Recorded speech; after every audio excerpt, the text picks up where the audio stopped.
nasab baginda sallallahu alaihi wasallam, yakni Sayyidina Muhammad ibni Abdullah ibni Abdul Muttalib ibni Hashim ibni Abdul Manaf ibni Qusay ibni Kilab ibni Murrah ibni Lu'ay ibni Ghalib ibni Fahd ibni Malik ibni Nadar ibni Kinana ibni Khuzaimah ibni Mudrikah ibni Ilyas ibni Mudar ibni Nizar ibni Ma'i ibni Adnan.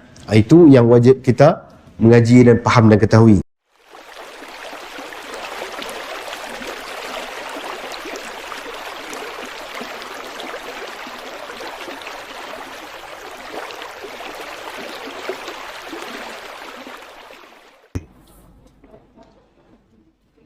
Assalamualaikum warahmatullahi wabarakatuh. Alhamdulillah, alhamdulillah rabbil alamin, wassalatu wassalamu ala ashrafil anbiya'i wal mursalin wa ala alihi wa sahbihi ajma'in. Subhanaka la ilma lana illa ma 'allamtana innaka antal alimul hakim. Wa usalli wa usallim ala rasulihil karim وعلى آله وصحبه أجمعين. رب اشرح لي صدري ويسر لي أمري واحلل عقدة من لساني يفقه قولي. اللهم صل وسلم على سيدنا محمد الفاتح لما أغلق والخاتم لما سبق ناصر الحق بالحق والهادي إلى صراطك المستقيم وعلى آله حق قدره ومقداره العظيم. الحمد لله الذي جعلنا من أمة سيدنا محمد صلى الله عليه وسلم. أما بعد، نحن نبدأ نقرأ بسر أسرار الفاتحة. أعوذ بالله السميع العليم من الشيطان الرجيم. بسم الله الرحمن الرحيم. الحمد لله رب العالمين الرحمن الرحيم مالك يوم الدين إياك نعبد وإياك نستعين اهدنا الصراط المستقيم صراط الذين أنعمت عليهم غير المغضوب عليهم ولا الضالين. Alhamdulillah, thumma alhamdulillah. Mari kita bersama manjatkan setinggi syukur kehadrat Allah Jalla wa A'la di atas limpah kurnia, izin dan inayahnya dapat kita dipertemukan lagi bagi meneruskan pengajian kita khususnya berkaitan ma'rifatun Nabi sallallahu alaihi wasallam dalam kita membahaskan kitab kemuliaan Sayyidina Rasulullah sallallahu alaihi wasallam. Tuan-tuan, pertama saya mohon banyak maaf sikit kerana sound system kurang comel sikit. Baru apa ni, saya baru kebah, baru lega semua baru ni. Jadi tinggal suara tu dia berdengung-dengung sikit lagi, tak habis lagi. Jenuh telan macam-macam. Nak bagi suara elok balik tu dia makan masa. Tapi itulah dia menunjukkan Allah Ta'ala sekali-sekala lama kita sihat, bagi sakit tu pun rahmat, kita syukur. Tandanya tubuh badan kita ni tuan-tuan, tak ada manusia, tidak ada kuasa yang boleh mencipta seperti Allah ciptakan kita. Ke tubuh badan manusia ni sifat dia organik. Dia merupakan kerajaan dia sendiri. Sebab itu kalau ditanyakan dari sudut apa nama ni, para ulama sufi seringkali memperulang ingatan, sesungguhnya manusia itu adalah pusat segala penciptaan alam yang Allah cipta ni, tumpuan ni kepada insan. Di situ letaknya, bukan kepada planet Marikh, bukan pada planet Pluto, bukan pada manusia. Kenapa begitu? Jawapan mudahnya, para Nabi dan Rasul dari kalangan siapa? Ada tak alien planet Marikh jadi Nabi? Ada? Tak ada. Ada jin jadi Nabi dan Rasul? Tak ada. Ya? Bila Allah Ta'ala kata inni ja'ilun fil ardi khalifah, maka khalifah yang Allah Ta'ala telah tetapkan untuk diberikan amanah, pertanggungjawaban, dan segala syariat itu ditanzilkan kepada makhluk yang bernama insan dan juga jin, tetapi ketuanya adalah manusia, bukan jin. Maka manusia itulah tumpuan segala kosmos, sistem kosmos yang Allah Ta'ala cipta ni, segala galaksi yang ada seluruh alam ini. Kita kalau dalam sains duduk dalam galaksi Bima Sakti, tuan-tuan ingat tak kita? Tu sains tingkatan berapa tak? Kan? Alam Allah Ta'ala cipta 80,000 alam. Jadi semua itu tumpuan dia bertumpu pada siapa? Pada manusia, insan. Sebab itu kalau kita membincangkan tentang antara intipati insanul kamil, manusia yang sempurna, apa yang Tan Sri Profesor Said Naqib Al-Atas ulang sebut tentang karamah insaniyah, kemuliaan insan, center of the whole universe, tumpuan penciptaan itu adalah untuk khidmat kepada manusia yang Allah cipta, dan manusia diciptakan untuk beribadah kepada Allah Jalla wa A'la.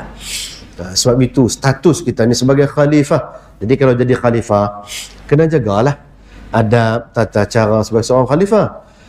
Bila kita duk jogging pagi-pagi, janganlah tangan duk gatai, pi petik, pi patah buang ranting pokok lah, ranting tu lah, kan ikut sedap dia, pak pi patah. Padahal ranting tu tak kacau kita pun kan. Masuk hutan, saja-saja mentang-mentang ada parang belah tepi, saja-saja pi tetak pokok tu, pokok ni ikut suka dia. Tak boleh. Kerana kita khalifah. Jadi kalau kita jaga betul dan bentuk betul diri untuk benar-benar sampai kepada maqam karamah insaniyah tadi, maka insya-Allah segala yang Allah cipta ni semuanya akan berkhidmat dan memudahkan urusan khalifahnya, yakni manusia. So itu sekiranya kita melihat antara mukjizat kepada Nabi Muhammad SAW, batu, haiwan, tumbuh-tumbuhan semuanya berkirim salam. Nabi lalu, Assalamualaikum ya Rasulullah, Assalamualaikum ya ayuhan Nabi. Kenapa? Itu center di situ. Maka insya-Allah, sebab itulah apabila kita bercakap soal menjaga kemuliaan insan, kerana insan itu ditugaskan sebagai khalifah, dan kepada dirinya itu akan bergantung segala, kalau dalam sains disebut equilibrium, yakni keseimbangan alam ini bergantung kepada bagaimana manusia itu bertingkah laku. Kalau dia tahu tentang tugas sebagai khalifah, dia hanya menjadi seorang ibadur rahman, maka dia akan berlaku adil pada seluruh ciptaan yang lain Allah ciptakan yang berada di sekelilingnya. Tapi kalau dia tidak menyadari hakikat itu, maka jadilah tingkah laku sebagaimana kalau dalam bahasa moden kita sebut vandalism. Orang buat penat-penat, apa nama ni, tiang elektrik, dia pergi bagi rosak. Buat apa, kalau dulu tahun 80-an, 90-an, kita mana ada handphone kan? Nak telefon pakai apa tuan-tuan? Pakai apa? Jenuh beratok pondok telefon ni dia. Kumpul duit shilling berat poket tu. Kerangkang nak telefon kan? Pondok telefon buat elok-elok, habis orang utara kata dia conteng habis. Dia conteng ni. Kadang-kadang di pondok telefon kita emergency nak pergi telefon. Pondok telefon ada. Gagang telefon raib. Tak ada. Tinggi kotak tu je. Itu pun betul lah kotak ada. Setengah tempat dengan kotak-kotak royok dengan tu. Dia sapu habis. Itu maknanya apa? Itu manusia yang buat tu dia telah berlaku zalim kepada apa yang diamanah ke atasnya, kerana dia tidak lagi bertingkah laku sebagai khalifah. Ini yang kita kena sedar. Sebab itu sekiranya kita merenung bagaimana para ulama sufi memperhaluskan tentang adab ini, maka para ulama sufi ini dia lagi ketat menjaga syariat, lagi ketat, lebih ketat pada ulama fiqh. Bukan sekadar benda yang haramnya, benda syubhah pun mereka jauhi. Sangat halus segala adab-adab sunnah-sunnah yang Nabi tinggalkan pada kita, semua dijaga dengan cukup cermat. Contoh mudah. Tuan-tuan bangun pagi lepas mandi, tuan-tuan buat apa dengan rambut tuan-tuan? Main lagu tu aja ke atau lagu mana? Sikat nak? Sikat kan? Tuan-tuan sikat lagu mana? Cuba habaq. Mula-mula tuan-tuan buat sikat rambut macam mana?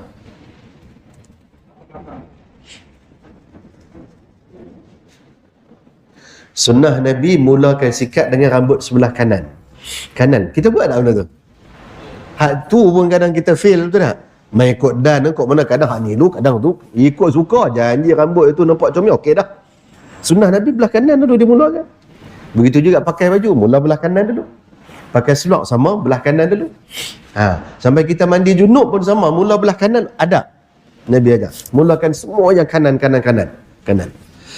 Hak tu saja pun kalau kita cek, berapa banyak dalam kita yang telah mengabaikan tentang mengutamakan yang kanan. Kita tak jaga. Itu macam mana kita nak bincang soal nak mendapat futuh, nak mendapat isyarat rabbaniyah, nak mendapat ma'rifah, nak dikurniakan kasyaf untuk melihat pelbagai lagi ayatullah yang tersembunyi di seluruh sekitar kita. Justru itulah, maka apabila kita memegang, menjaga dalam peradaban dan disiplin ilmu tasawuf, maka diperhalusi lagi ihwal-ihwal berkenaan qalbu, membentuk hati agar roh kita benar-benar hidup. Roh itulah yang menjadi raja sebenar dalam diri kita. Kalau roh tidak kita bangkitkan potensi dia, maka banyak perkara yang kita rasa susah nak buat, yang tu payah, yang ni payah, yang tu tak kena, yang ni tak kena. Kenapa? Kerana roh itu benar-benar belum kita hidupkan dan potensinya masih dipendamkan. Akhirnya manusia jadi apa? Manusia jadi semata-mata bergantung kepada the faculty of reason, yakni dia akan merasa hebat dengan akal dia semata-mata, the supremacy of mind. Bila itu terjadi, mulalah manusia ikut suka dia nak buat segala benda. Dia tidak lagi melihat unsur rabbaniyah di dalam sesuatu perkara yang berlaku dalam kehidupannya. Maka apabila kita meneliti dan memperhalusi pengajian tentang Sidna Nabi sallallahu alaihi wasallam, baginda Nabi Yuna Muhammad SAW tidak semata-mata melakukan semua perkara bergantung kepada pertimbangan akliyah semata-mata. Malah dalam semua keadaan, segala tingkah laku baginda, Nabi dahulukan petunjuk wahyu sebelum Nabi lakukan sesuatu. Jadi pada kita yang bukan Nabi, bukan Rasul ni, apa pengajaran dia? Yakni elemen ma'nawiyah.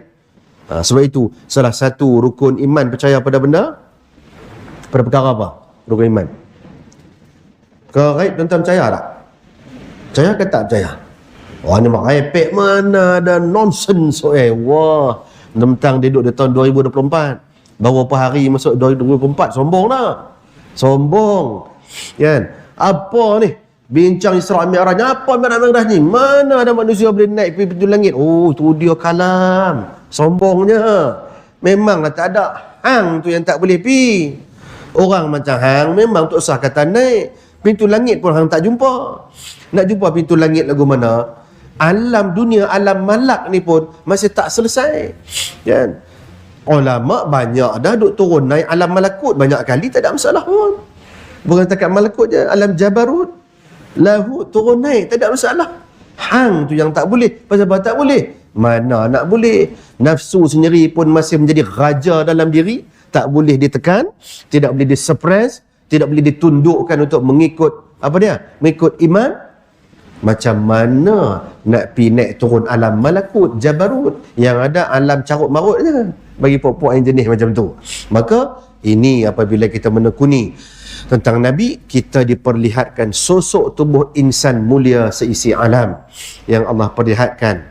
Bila kalimah rahmatan lil alamin disebut, maka satu soalan ditanya, siapakah, apakah yang sebenarnya menjadi intipati rahmat itu? Yang Allah Ta'ala kata rahmatan lil alamin, apa dia? Atau siapakah dia? Maka jawapan dia, rahmat yang Allah Ta'ala sebut sebagai rahmatan lil alamin itu adalah Sayyidina Nabi sallallahu alaihi wa alihi wa sahbihi wa barak wa sallama taslima. Dengan Nabi diutuskan ketika Nabi belum dizahirkan alam dunia, nama Nabi disebut, dikenali dalam kitab-kitab terdahulu sebagai Ahmad. Bila Nabi SAW diutuskan ke alam malak, alam syahadah ini, maka yang dulunya rahsia yang tersembunyi, yang semua manusia tidak boleh kecapi, tidak boleh dapat faham, dan apakah dia, masih belum dikenalkan tentang Sang Ahmad yang agung tadi. Bila dizahirkan Nabi ke alam dunia, maka Allah Ta'ala sempurnakan nikmatnya ke seluruh alam dengan dizahirkan baginda Nabi Muhammad SAW ke alam dunia ini, dan namanya disempurnakan dan dikenali sebagai Muhammad sallallahu alaihi wa alihi wa sahbihi wa barak wa sallama taslima. Sebab itu kita digalakkan nama anak-anak kita dimulakan dengan awalnya Muhammad atau Ahmad. Tapi jangan pula duga tiba Muhammad Azazil pula dah. Mula cantik dah. Hujung tu Azazil. La ilaha illallah, lingkup. Kan? Jadi kena mengaji supaya kita tahu batasan dia. Justru semua perkara yang berkait dengan Nabi Yuna Muhammad SAW menjadi mulia akannya semua perkara. Al-Quran. Okey, nak tanya satu soalan. Apakah kerana Al-Quran diturunkan pada Nabi-Nabi menjadi mulia, atau Al-Quran itu Allah muliakan kerana Nabi Muhammad SAW? Mana satu? Sekali-sekala dia tanya sikit soalan yang perlukan mantik sikit. Lagu mana tuan-tuan? Lagu mana? Anak-anak sekolah rendah kan, kindergarten, bolehlah kata Nabi menjadi mulia kerana Al-Quran diturunkan. Okey, boleh. Tapi bila main hak tinggi sikit ni, lagu mana? Mana satu yang dimuliakan? Tuan-tuan? Kerana Nabi SAW sekalian alam itu Allah Ta'ala muliakan dan Allah cipta. Boleh tuan-tuan? Center dia di situ. Sebab itu kalimah syahadah, nama siapa digandingkan selepas nama Allah? Itu mudah, paling jelas. Tapi selama ni kadang bila ulama tahabat kita pun tak terfikir, orang tahu kata mengucap begitu lah kan? Tak rasa pun ma'rifatun Nabi, haqiqatul Muhammadiyah tidak terkesan dengan kalbu kita, menyebabkan kita tak hormat pada Nabi. Ada setengah bila mengajak panggil nama Nabi Muhammad aja dia panggil. Ada apa-apa tertentu Muhammad. Muhammad tu siapa dia? Kawan hang ke? Kawan main guli ke? Amboi. Sedangkan dalam Al-Quran Allah Ta'ala melarang kita memanggil Nabi dengan nama Nabi. Tak boleh. Haram hukumnya, tak boleh. Allah Ta'ala sendiri panggil kekasihnya dengan apa? Ya ayyuhar rasul, ya ayyuhan nabi. Allah Ta'ala tidak panggil nama Nabi kita dengan Muhammad terus lagu tu, tak. Apatah lagi kita sebagai hamba Allah, umat Nabi Yuna Muhammad sallallahu alaihi wasallam, maka adab dengan Nabi kena sangat diperhaluskan. Begitulah juga adab yang perlu kita jaga kepada zuriat keturunan Nabi sallallahu alaihi wasallam, yakni ahlul bait. Boleh tuan-tuan? Adab yang perlu dijaga. Walaupun mereka bukan Nabi, mereka bukan Rasul, tapi mereka zuriat keturunan. Suka tak suka, ada satu perkara yang membezakan mereka dengan kita, yakni darah mulianya Nabi diwariskan kepada ahli keluarganya. Siapa yang tak setuju? Angkat tangan saat nak tengok. Ada? Pasal ada akhir-akhir ni soal-soal sumbang kata apa? Mana ada habaib-habaib? Mana ada ahli bait Nabi? Tak ada. Dahsyat. Dia pun nafi terus. Dia tak percaya ni habaib ni. Dia kata mana ada dah zuriat Nabi? Tak ada. Amboi, dia pun lupa ke hadis Nabi SAW. Nabi kata apa? Semua zuriat terputus kecuali nasabku, kata Nabi SAW. Nak test mudahnya. Cuba tanya pada diri kita sendiri. Nama Tok Wan, Tok Nek kita berapa tingkat ke atas kita ingat? Kita bin ayah kita bin datuk kita bin nak naik moyang ke atas, berapa banyak kita boleh ingat? Dalam masjid ni sudah mai kita tengok. Ada tak siapa boleh sebut namanya paling kurang 7 keturunan ke atas? Angkat tangan. Paling kuat kita boleh pergi 3.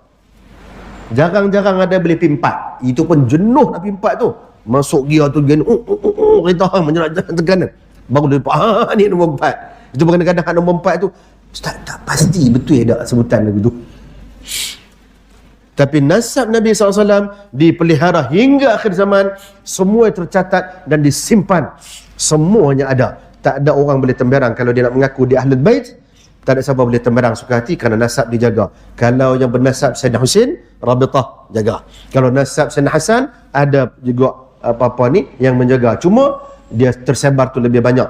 Nasab Sayyidina Hasan ni kadang sukar sikit kita nak mudah dapat nasab kerana cucu-cucu apa ni ataupun zuriat keturunan Sayyidina Hasan lebih ramai berbanding Sayyidina Husin radhiyallahu an. Apa sebab? Apa sebab? Kerana Sayyidina Hasan radhiyallahu anhu lebih banyak menikah. Ramai kahwin. Ramai. Ni sebut lagu ni kalau geng-geng memang saja cari pasal. Tengok. Kan? Tak ada ajar lain. Nikah aja banyak. Sabarlah dulu. Dengarlah bagi habis kan. Kenapa Sayyidina Hasan lebih ramai beristeri? Kerana semua kalangan ibu bapa keluarga bila berjumpa Sayyidina Hasan semuanya nak menikahkan anak, suruh depa bagi anak depa. Tak lama pun jadi, sekejap pun jadilah. Kenapa? Nakkan zuriat mulia Nabi SAW. Kadang menikah sekejap, lepas tu ceraikan lepas. Bukan cerai bergaduh, tak, memang saja, memang mereka nak tu ramai. Sayyidina Hasan ni lagu mana ihwal beliau? Dari kepala hingga pusat, setengah ulama kata menyerupai Nabi SAW. Oh, handsome kalau menyerupai Nabi. Ada tuan-tuan dalam yang lebih handsome kah? Ada? Tak ada. Seisi alam tak boleh lawan keindahan Nabi SAW. Jadi kalau Sayyidina Hasan menyerupai Nabi daripada atas kepala sehingga ke pusat, ya Allah, Masya Allah, kan? Mana ada yang tak terpesona melihat keindahannya, kerana keindahan Nabi itu sempurna Allah Ta'ala berikan, ya. Jadi Sayyidina Hasan ramai cucu-cicitnya, sangat ramai, lebih ramai berbanding Sayyidina Husain radhiyallahu anhu. Justrulah kadang-kadang kita melihat ada setengah yang mastur, yakni mereka nasab Nabi tetapi tersembunyi, tidak ma'ruf, kerana Tok Nik mereka dulu bila hijrah keluar meninggalkan Hadramaut atau meninggalkan Jazirah Arab, mereka menyembunyikan gelaran syarif atau sayyid.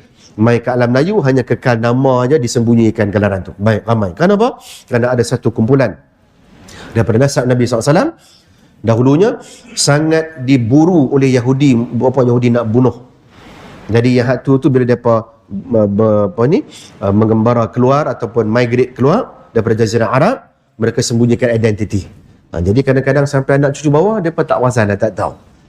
Jadi ramai di Malaysia, Indonesia sangat ramai. Kita bersyukur bumi kita diberkati Allah, ramai para habaib. Setengah-setengah marga yang tidak ada di Jazirah Arab ada di Malaysia dan Indonesia. Kita bersyukur kepada Allah, ini kurniaan Allah Ta'ala kepada kita, ya. Baik, yang tu muqaddimah, tuan-tuan. Muqaddimah, nak test balik sound system begitu. Tuan rahmati Allah, kita masuk hari ini hadis kita yang keempat, yakni baginda sallallahu alaihi wasallam dipilih oleh Allah.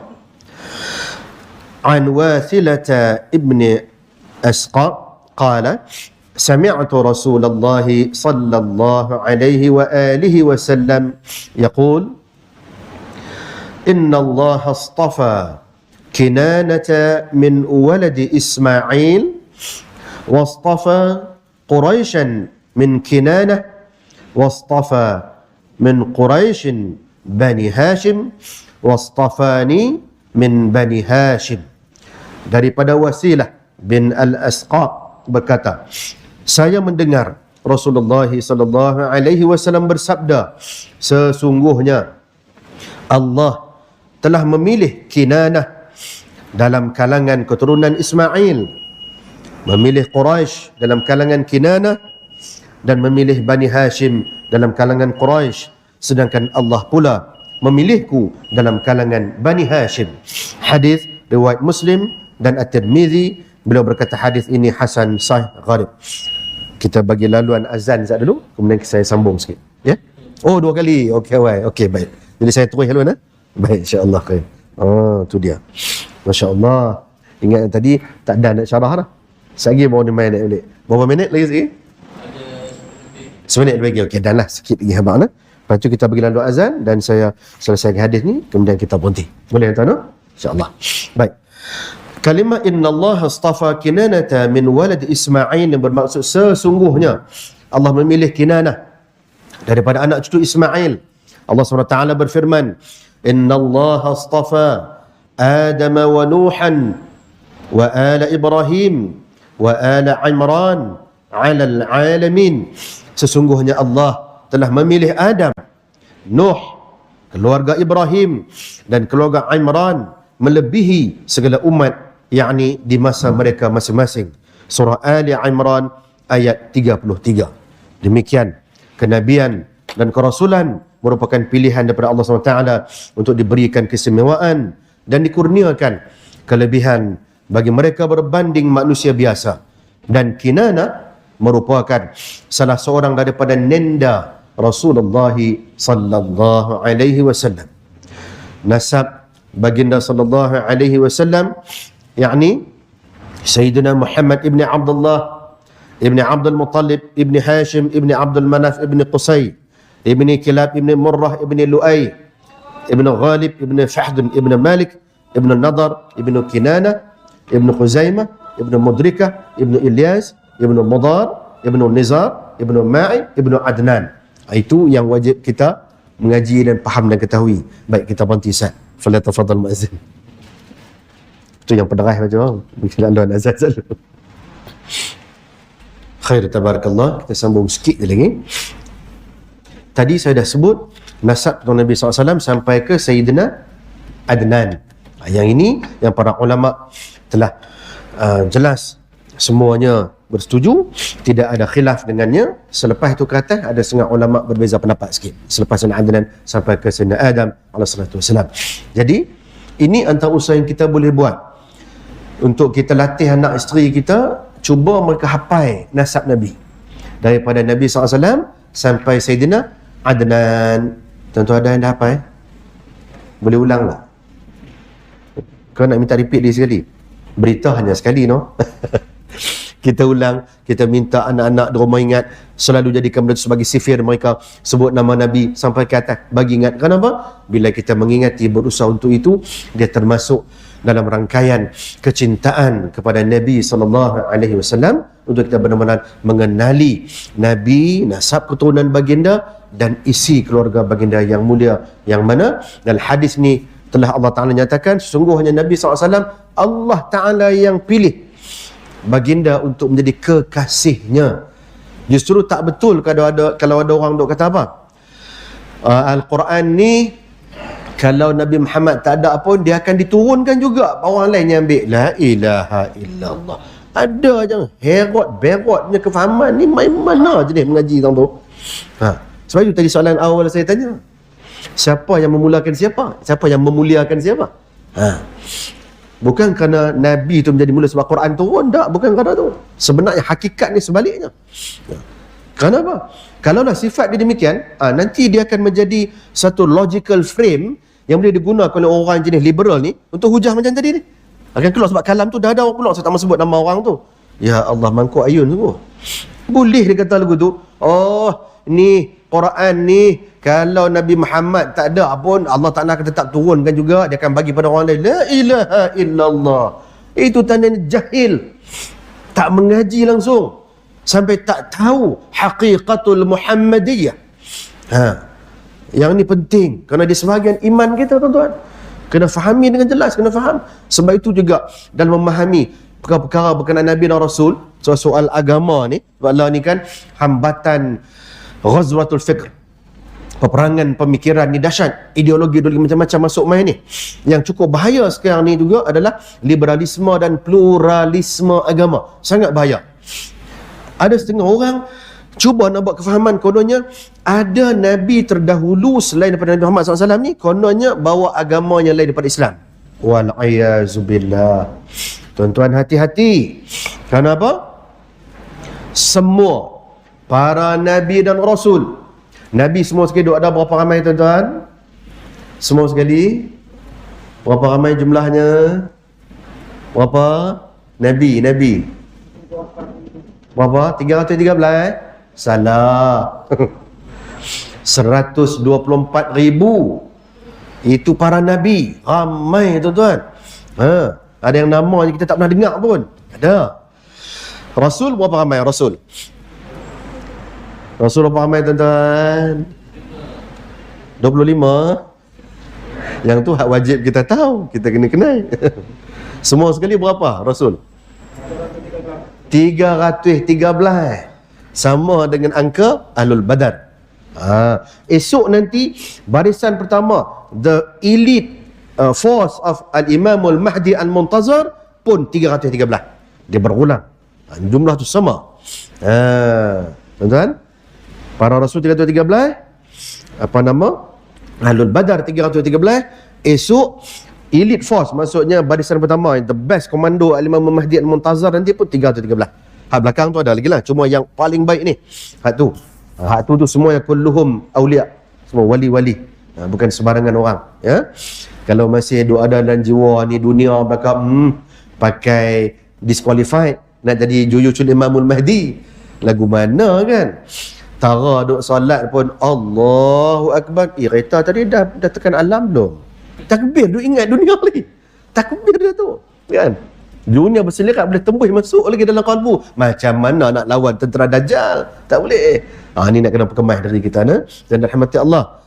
Jadi saya ulang lagi sekali, dasar penting ni untuk kita menyelamat iman keluarga kita dan semua isi keturunan kita pada tuan-tuan. Semua para nabi dan rasul, kesemua mereka kulluhum ajma'in adalah beragama Islam faqat. Selesai.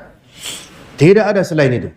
Barang siapa yang memegang i'tiqad ataupun berfahaman ataupun beranggapan duk mengata bahawa ada di kalangan para nabi yang terdahulu dan rasul terdahulu yang bukan beragama Islam, apa hukum dia? Kafir, kufur, batal akidah. Ini bukan main. Jadi jangan sembarangan. Perkara ni berkaitan iman kena jaga. Ini berkait dengan usul akidah kena jaga. Ya. So itu daripada awal zaman hingga akhir zaman, agama yang Allah tanzilkan tidak ada lain melainkan hanyalah Islam. Daripada Nabi Adam sampai Nabi Muhammad sallallahu alaihi wasallam. Tidak ada selain Islam, tidak ada. Inna dina 'indallahi al-Islam. Ya. Cuma yang membezakan apa dia? Syariat. Syariat Nabi Allah Adam, syariat Nabi Allah Nuh, syariat Nabi Allah Ibrahim. Syariat saja yang berbeza. Agamanya hanya satu je, tidak ada selain Islam. Kalau ada orang mana-mana duk kata, oh, Yahudi pun Allah turunkan agama tu, Nasrani pun Allah turunkan, habis akidah, hancur lebur. Ini nak kena jaga. Ya, jangan kita cuba untuk merosakkan benda ni. Sebab itu bab akidah, tolong mengaji biar jazam betul-betul, kemas sungguh-sungguh. Tak boleh sedikit pun tergelincir. Kalau orang tahu kata sikit pun tak boleh tirih, genggam jangan tirih. Tu tutup guru kami dulu abang tu lah. Entah mengaji sungguh-sungguh. Jangan bagi tirih satu hun pun. Tuan faham tak satu hun daripada? Orang utara sebut satu hun. Apa dia hun? Orang lama-lama faham kot. Ada orang utara tak ni? Tak ada tuan-tuan. Semua orang pantai barat ni. Oh dahsyat. Orang utara tak ada lah. Tak ada agu lah saya no. Sikit pun tak boleh pernah tergelincir. Kena kemas sungguh. Sebab tu bang akidah tak boleh kod-kod agak-agak ya kod dah tak ada kod. Dia mesti haqqul yaqin 101%. Tak cukup 100%, 101%. Dia mesti lagu tu. Boleh tuan-tuan sebab itu benda berkenaan nabi, para rasul kena kita jaga elok ya. Adab kepadanya membawa kecintaan Allah kepada kita. Tuan-tuan, konteks hadis ini, bagi teks hadis ini telah jelas padanya terdapat dalil akan kesucian nasab baginda sallallahu alaihi wasallam, kemuliaan keturunan asal baginda sallallahu alaihi wasallam, dan mereka merupakan orang-orang yang terpilih. Ulama Syafi'iyah menjadikan hadis ini sebagai dalil bahawa tidak ada kaum daripada bangsa Arab yang sekufu dengan kaum Quraisy. Tidak ada dari kalangan Bani Hashim yang sekufu dengan mereka kecuali Bani Abdul Muttalib. Kerana Bani Hashim dan Bani Abdul Muttalib adalah satu. Sebagaimana terdapat dalam hadis yang lain. InsyaAllah nanti kita akan syarahkan sampai masa dia. Ya? Lah ni tak dan dah nampak gaya. Walaupun nak pergi pedarah hari ni. Kan? Oh, selagi masa kecederaan pula dah. Tara tu pun saya rasa memadai dulu. Jadi hadis malam ni, hadis yang keempat. Apa tema hadis ni tadi tuan-tuan? Sesungguhnya baginda sallallahu alaihi wasallam dipilih oleh Allah bukan kerana accident, bukan. Bukan sebab oh accident kot. Dah. Allah yang pilih, Allah yang berkehendak kekasihnya itu menjadi sayyidul wujud, sayyidul awwalin, sayyidul akhirin, yang dengannya Allah Ta'ala menciptakan seluruh isi alam kerana kasih dan kecintaan Allah Ta'ala kepada Nabi Muhammad sallallahu alaihi wasallam. Maka wajib ke atas kita untuk memperbanyakkan selawat ke atas baginda, mencintai baginda, mengasihi baginda, mengenali baginda lebih daripada diri kita sendiri, ibu ayah kita dan seluruh isi keluarga kita. Wajib. Sekiranya tidak sampai makam itu, maka tidak sempurna iman kita. Itu yang Nabi SAW peringatkan kepada sahabatnya ini, Sayyidina Umar Al-Faruq, tentang soal perihal iman. Selagi Allah dan Rasul tidak dicintai lebih pada diri sendiri, anak, cucu semua, selagi itulah iman kita tidak sempurna. Jadi antara ujian-ujian menyonsong kedatangan Dajjal adalah ujian salah satunya berkenaan ini, berkenaan bagaimana kita memuliakan Nabi. Sebab itu sekarang ada golongan yang di belakangnya merupakan fitnah-fitnah Dajjal yang mengelilingi. Mereka bawa cara pemikiran, hujah-hujah yang cuba merendahkan apa saja yang berkaitan dengan Nabi sallallahu alaihi wasallam. Ada saja yang tak kenal berkaitan dengan Nabi, depa cari pasal manjang. Hak tu tak kena, hak ni bid'ah, ikut sedap dia yang bukan-bukan, kan? Jadi kena hati-hati. Boleh tuan-tuan, kena kita pelihara sungguh-sungguh. Dan sebab itu tuan-tuan, kita di alam Melayu sangat bersyukur kehadrat Allah Jalla wa Ala. Anak siapa tu? Comel sangat sini. Tak apa, esok ganti ustaz pula mengajar depan, insya-Allah. Tuan-tuan rahmati Allah. Kita di alam Melayu sangat bersyukur kepada Allah SWT kerana Allah Ta'ala mengizinkan kita di alam Melayu ni ramai para habaib, para ulama berketurunan Nabi SAW mari duduk di tempat kita. Itu satu rahmat yang Allah kurniakan.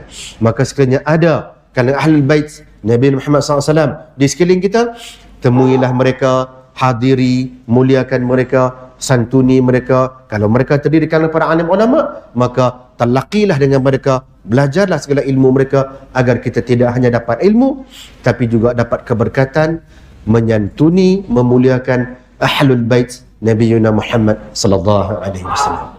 Boleh tuan-tuan? Moga dengan itu Allah Taala angkat darjat kita. Dan ulama-ulama kita terdahulu ramai yang dari kalangan Ahlul Bait Nabi. Satu nama yang tersohor ulama alam Melayu, mempertahankan alam Melayu. Tuan-tuan kenal tak? Kalau sebut negeri mesti tuan-tuan boleh teka. Jadi saya nak sembunyikan negeri dia. Yang mana sultan di negeri itu pun kata apa? Pada British, kalau British nak main masuk dalam bumi ini tahu lah, tak boleh nak sebut nama bumi, tuan-tuan confirm tahu kan? Sultan kata apa? Bumi ni ada tuan dia, kena jumpa tuan. Sultan kata macam tu. Siapa ulama tu? Cuma teka. Tak teka, pakai tak berhenti kita malam ni. Dia pasal nak landing ke penerbangan, nak kena bagilah sikit soalan, kan? Dalam keadaan aircon sikit punya bagus sejuk ni, dia beku kan. Tu nak bagi cayang sikit. Siapa tuan-tuan? Palembang. Tak tepat. Percubaannya bagus, kawan-kawan yang berani mencuba, alhamdulillah, tabarakallah, tapi tak betul. Sultan habaq lagu tu. Sultan kata pada Empire British, kalau kalian nak mari ke negeri ini, nak masuk negeri ini, nak minta sewa tanah ke apa benda pun, negeri ini sesungguhnya ada tuan dia, kena tanya pada tuan dia. Sultan kata macam tu. British pun pening, tu dia. Patutnya sultan lah kan tuan pada tanah. Ada sultan, ada tuan dia. Siapa dia tuan-tuan? Cuba teka.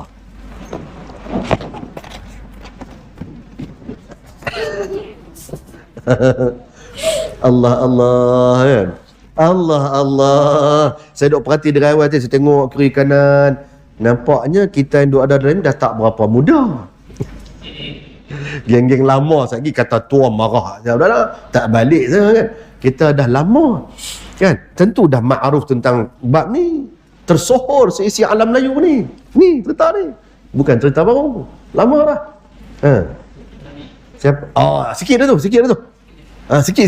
CP. Tak ada. Siapa? Baiklah, saya kesian dengan tuan-tuan. Saya kalau saya tak habaq jenuh saya tak boleh berhenti dah. Baik tuan-tuan rahmati Allah, Tok Kupaluh. Tok Kupaluh Ahlul Bait Nabi sallallahu alaihi wasallam. Ahlul Bait Nabi sallallahu alaihi wasallam. Sultan Terengganu ketiga tu, Sultan Zainal Abidin kedua. Habaq apa pada Inggeris? Inggeris nak main masuk, Inggeris ni cuba nak penetrate negeri Melayu kan. Sultan kata apa? Kalau kalian nak masuk ke negeri ni ada tuan dia. Pergi tanya tuan dia. Tok Kupaluh tu, baginda tuanku, maksud sebagai tuan kepada negeri apa? Tu kata tu. Kalau habaq nama negeri tuan tahu jawapan kan. Habaq nama ulama akan tahu negeri ni. Terengganu Darul Iman. Tu dia. Barakah Tok Kupaluh, Masya Allah, luar biasa. Ya, tugas beliau besar. Didahului sebelum beliau, yang lebih awal lagi, ulama yang juga satu nama besar alam Melayu, yang datang daripada Fatani. Siapakah beliau? Ya, Syekh Ya, pandai Tuan Haji kita. Tuan-tuan terlepas kerana Tuan Haji kita dapat jawab dengan betul. Yang ni Syekh Ahmad Al-Fatani rahimahullah ta'ala. Ini Syekhul Masyayikh, Tok Guru pada sekalian, Tok Guru pada seluruh alam Melayu. Syekh Ahmad Al-Fatani. Anak Melayu pertama yang diterima masuk ke Jami'ul Azhar Al-Syarif. Generasi pertama. Generasi kedua yang masuk ke Masjid Al-Azhar, salah seorangnya adalah kerabat raja. Siapakah beliau? Generasi kedua. Generasi kedua yang berjaya masuk. Siapakah beliau tuan-tuan? Baik, sekali lagi jawabnya. Saya tanya, saya kena jawab. Kerabat Diraja Kedah, yakni Tengku Panglima Besar. Dalam sistem pemerintahan negeri Kedah, kalau Perak, dia Raja Muda, yang ni bakal naik menjadi Sultan. Kedah, dia Tengku Panglima Besar dah. Ataupun Tengku Laksmana Besar. Ketika itu, baginda adalah generasi lapisan kedua yang berjaya diterima masuk ke Al-Azhar Al-Syarif. Jadi jasa ulama alam Melayu luas. Syekh Ahmad Fatani membina kebangkitan alam Melayu ni cukup luar biasa. Antara anak-anak murid kanan beliau yang beliau didik dan tarbiyah, yakni siapa? Tadi Tuan Haji disebut nama Tok Kenali. Jasa besar, wali besar. Itu di sebelah pantai timur. Di sebelah utara, anak muridnya adalah Syekh Abdullah Fahim. Kalau kita sebut kemerdekaan negara, mesti kait dengan nama Syekh Abdullah Fahim, kerana beliaulah yang membantu Tun Abdul Rahman untuk mendapatkan tarikh keramat perisytiharan kemerdekaan. Tarikh itu ada dua, dari sudut kalender lunar, kalender qamari. Apa tarikhnya? Tarikh kemerdekaan negara yang kita ingat 31 Ogos 1957. Itu kalender Gregory, kalender Syamsiah, kalender solar system, matahari. Kalender berdasarkan bulan qamari, kalender Islam berapa bulan? Assignment tuan-tuan.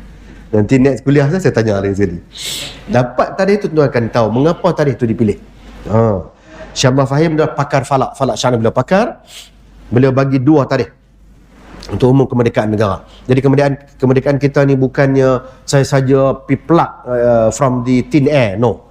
Dia cukup mengikut kaedah yang Islami, ya. Syekh Abdullah Fahim berhimpun dengan para murid, mencari tarikh sesuai dengan berdasarkan ilmu falak, kemudian membuat salat hajat khas.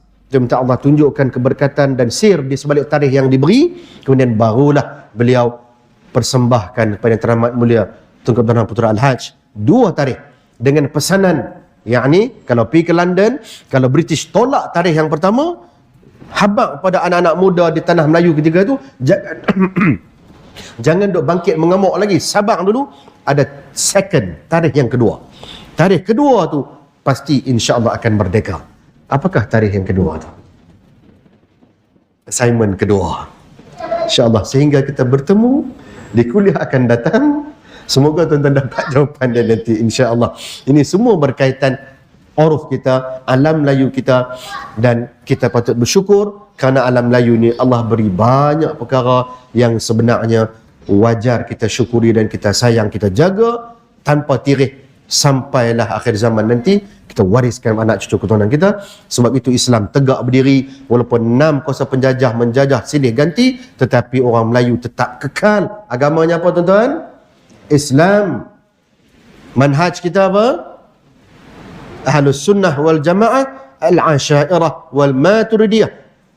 Cukup kemas, tersimpan kerana jasa para alim ulama dulu berkorban dalam mendidik, menterbiah dan membangunkan apa dia? Keimanan yang kental, disiplin ilmu yang kuat melalui apa dia?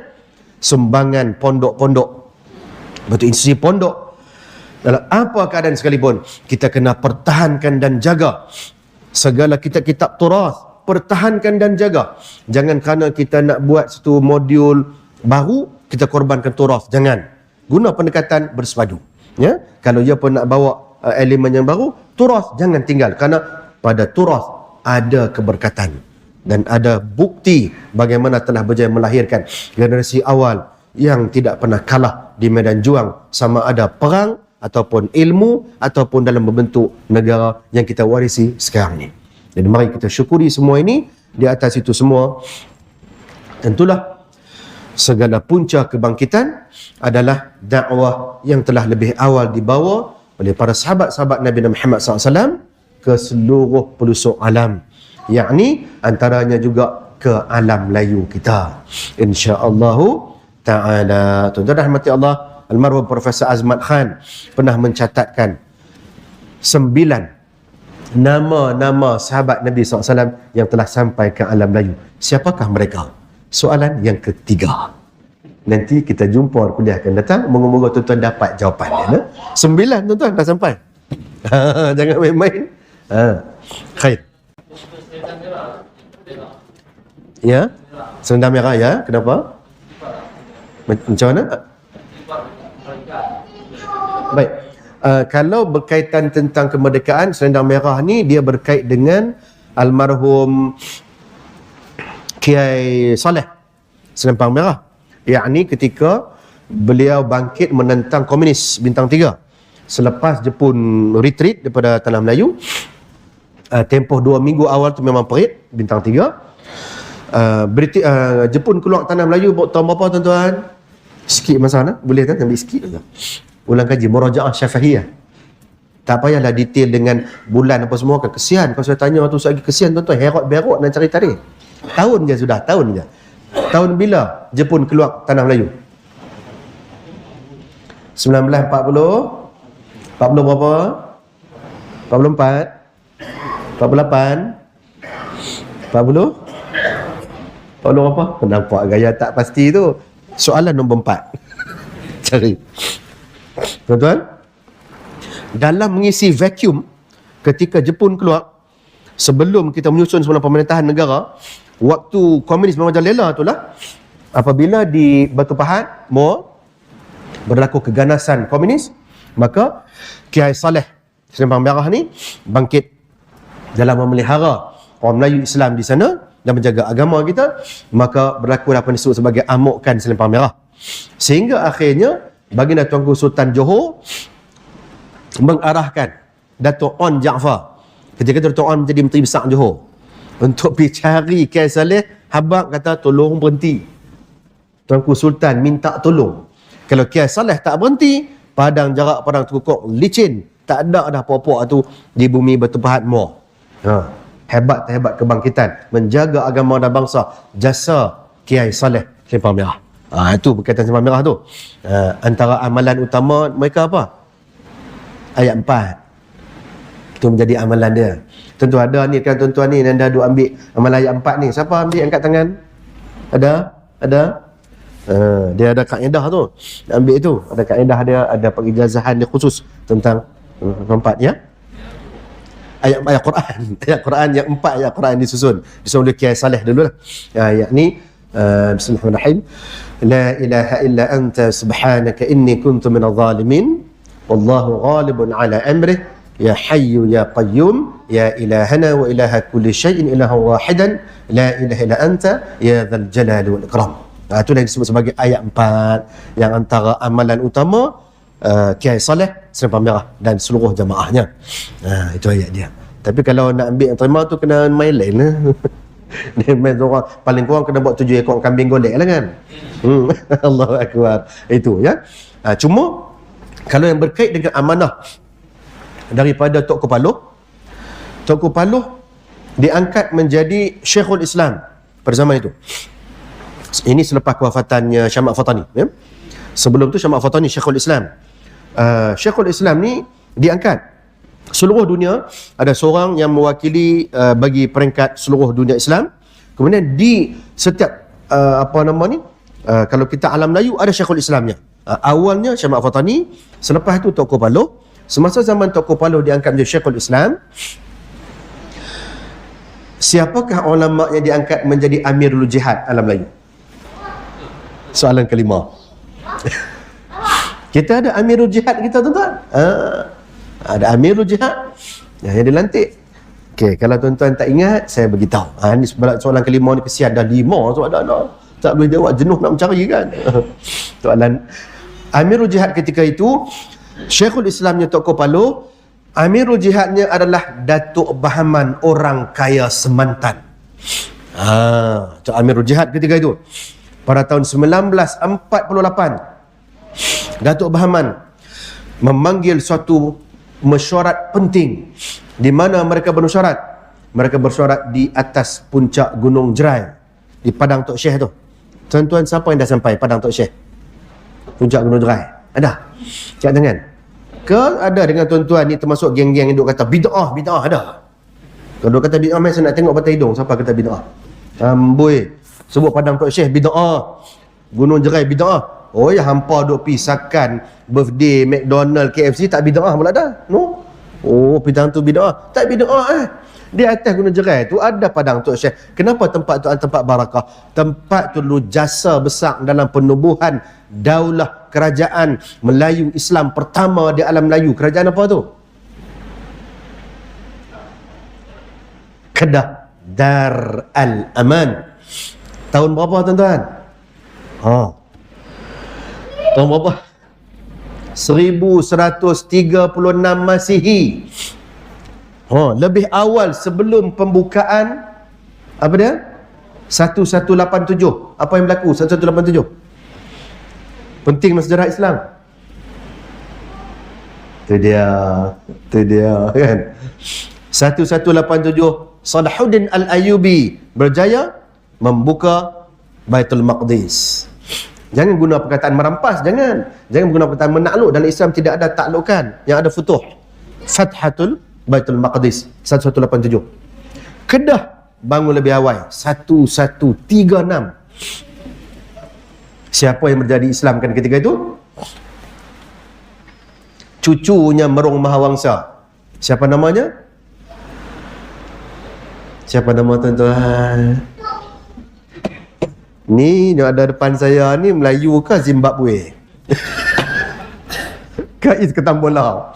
Sejarah tanah Melayu tuan-tuan. Allah. Lepas ni masing-masing tuan-tuan main buka buku sejarah apa betul. Buku sejarah apa hati-hati nak baca.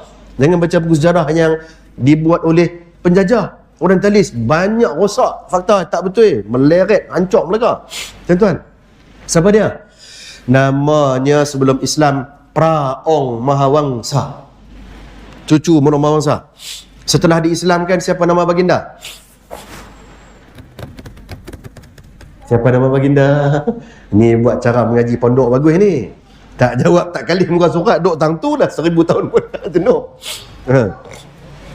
Nama baginda setelah diislamkan As-Sultan Al-Muzaffar Shah I. Makam baginda duk ada di Kedah.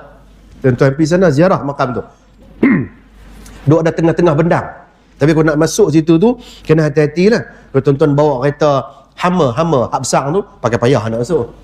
Kereta kecil boleh. Pasal kalau main nak pergi lalu tu, kalau bertembung dua kereta, confirm tuan-tuan akan masuk ICU. Pasal apa? Panik nak lalu ke mana? Halui.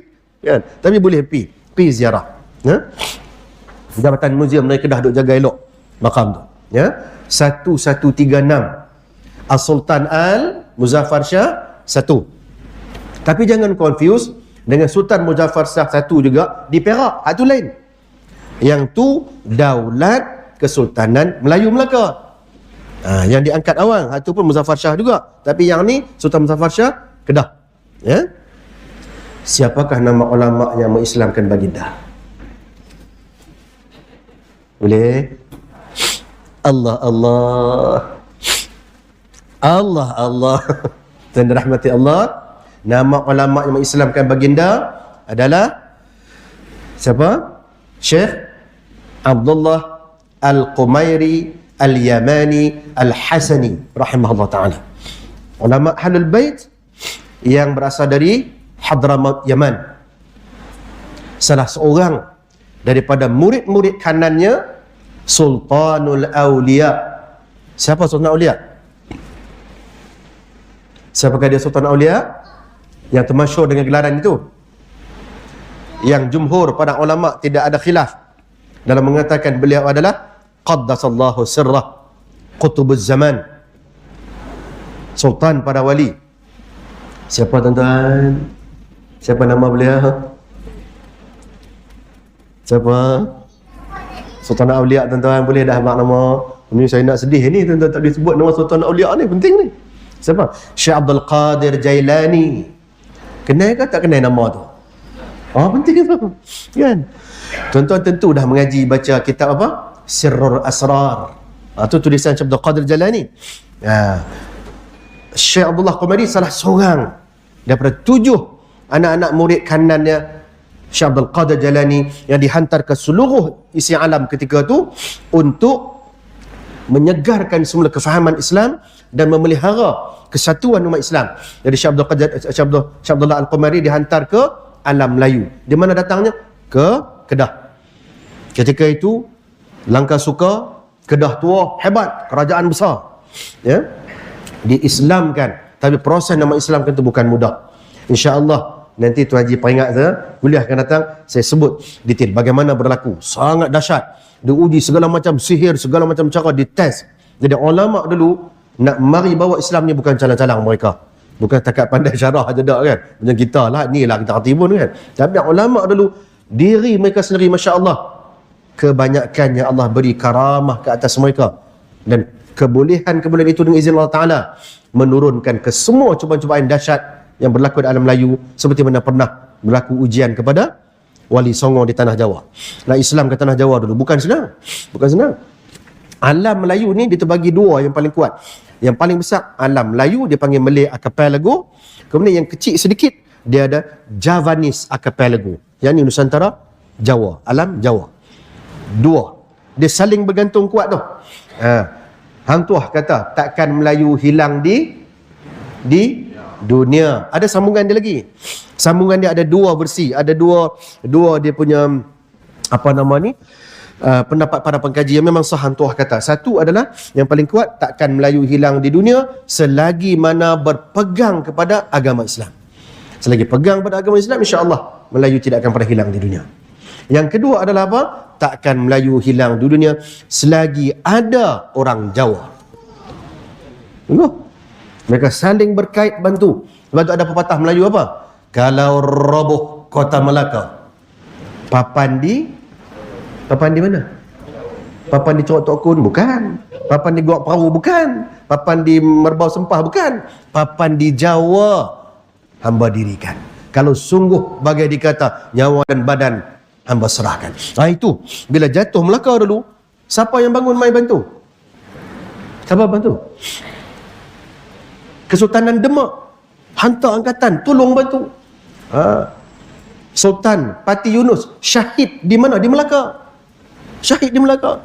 Pati Yunus ni adalah Sultan Demak yang kedua selepas Raden Fatah. Raden Fatah ni siapa? Anak kepada siapa? Anak menantu kepada Syekh ada orang Jawa tak? Wong Jawa ada. Aina Wong Jawa. Kena tahu sejarah ni. Raden Fatah ni menantu kepada ayah pak mentua dia, tu ada salah seorang guru utama kepada Datuk Laksamana Hang Tuah. Siapakah dia? InsyaAllah kita jumpa di kuliah yang akan datang. Selagi saya terus tapi banyak lagi keluar ni kan. Banyak nak keluar ni, sebab tu banyak duk dah ni kan. Tak ada nak keluar. Tara tu tak apa lah kot dulu. Kita berhenti tang tu dulu, tarik handbrake dulu nah. Saya kesian. Makin banyak yang tengah-ngah lagi. Sementara nak sampai habis. Begitulah besarnya yang Allah beri pada alam Melayu kita.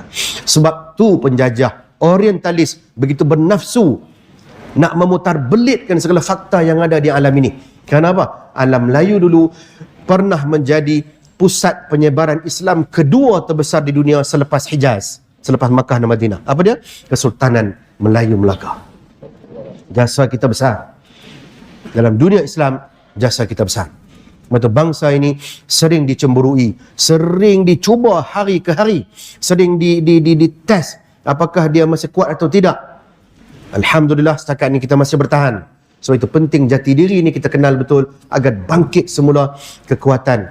Ingat satu perkara yang dikaji oleh semua pengkaji, sama ada di sebelah rantau sini atau daripada barat. Apa satu kelebihan orang Melayu yang tak ada pada bangsa lain? Apa dia? Orang Melayu dalam genetik jin kita. Bukan jin tu. Bukan jin tu, genetik. Ya? tercatat dalam genetik orang Melayu keberanian yang luar biasa. Tak ada bangsa lain. Apa dia? Amok. Amok ni hanya bangsa Melayu je ada. Tuan-tuan buka Oxford Dictionary, buka semua thesaurus, perkataan amok dalam kamus pun dia kekal dengan ejaan sama, amok.